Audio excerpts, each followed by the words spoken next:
17 is like gold, slow and hot in the warm, drunken blur of the crowd, in the heartbreak and sway. And we dream we're the people in songs, suck our cheeks in like film stars with walk-on parts in each shop window we pass. We wear our moods like t-shirt slogans, garish, confrontational, but quickly dated, easily discarded. Everything is possible, a glorious potential deep inside our chests. Nothing's decided yet. We could still turn out to be anyone.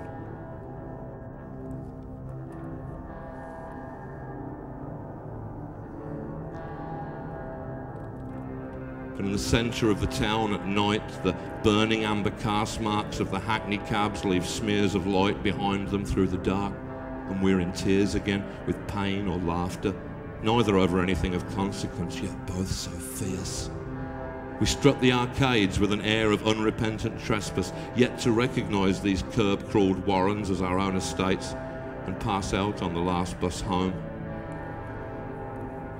Hearts on our sleeves and politics on our lapels, we talk the way we dance, self-consciously and without pattern, for its own sake. Boys speak of guitarists, girls of people they know personally.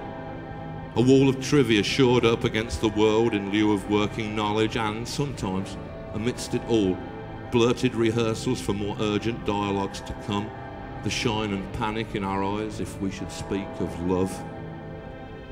The hand inside the shirt, throat pansies blossomed from the wintry television tan, with someone else's spittle in a diamond slick across our chin, and kisses no less sweet for all the sick and cider. Stomach-turning fairground spin of gland and enzyme, Doppler soundtrack, a fresh understanding of familiar lyrics becomes suddenly profound. Baby, I love you. Baby, I love you. Baby, I love only you. We try to recreate the moves we learned upon the pages that our fathers' paperbacks fall open at. Virginity a thing to be disposed of quickly like the Q in Scrabble.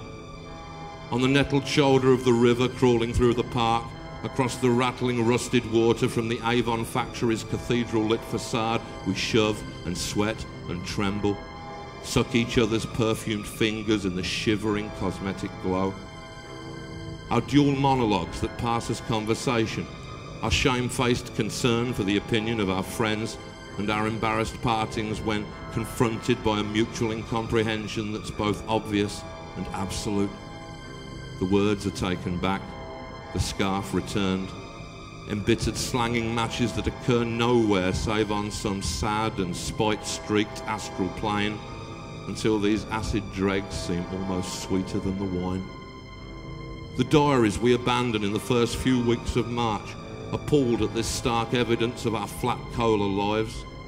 The things that we imagine in our lonely beds, the future's icy fingers resting lightly on our knee.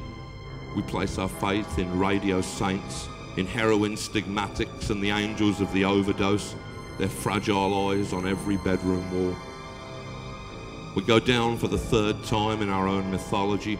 A horde of anecdotes become more swollen and less valuable with each retelling. In the least discriminating bars where we affect to like the taste of beer, we catch instalments of an eerie and protracted silent serial unfolded in the washroom mirror. We debate impending social breakdown, solemn and unanimous. Across the room, a chair is overturned. We turn to stare, expectantly. A bubbled silver acne of impractical desire, untested creed erupting in defiance of the world without consideration for its scale, nor horrible duration. Covert, anxious glance across our shoulder, checking if we've left ourselves enough room to back down before the horrors of society, even as we denounce them. Something new appears at the uncertain corners of our smile, which we try not to recognise. As skinny as we'll ever be, reluctantly we tear down all the hopeful pin-ups of ourselves tacked up there in the mind's back bedroom, gradually replaced by studies more composed, more realistic in their expectations. Failing beauty, we make a belated lunge at character. We try to get in touch with who we really are and only get the disconnected tone. A constant sense of someone missing, although everyone is here. The flow of vital youth along school corridors like sheep towards a shearing, frisking, unaware. The real curriculum is punctuality, obedience, and the acceptance of monotony, those skills we shall require in later life. A bleak aversion therapy to cure us of our thirst for information and condition us so that thereafter we forge an association between indolence and pleasure. We confuse rebellion with a hairstyle.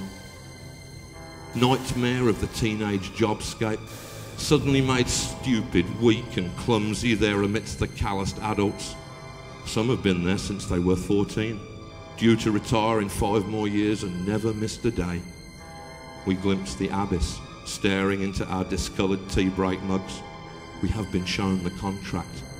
Now we realise what put that look upon our parents' faces, that fatigued complaint into their voice.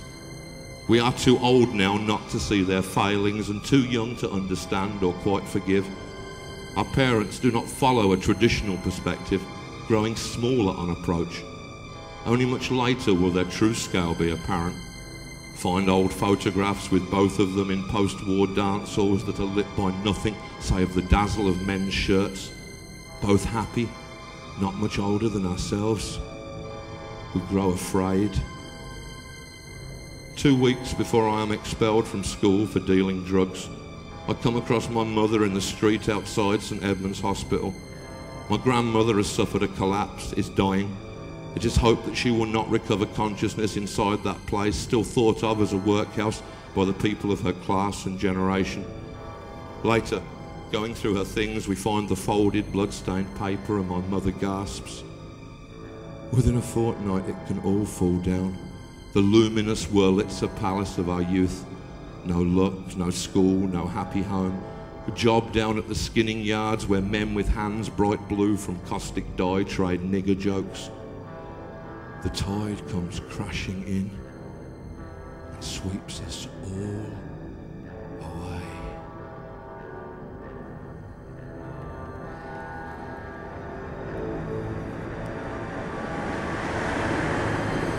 Walk home drunk through the kiddies' playground, the reproachful creak of an abandoned midnight swing.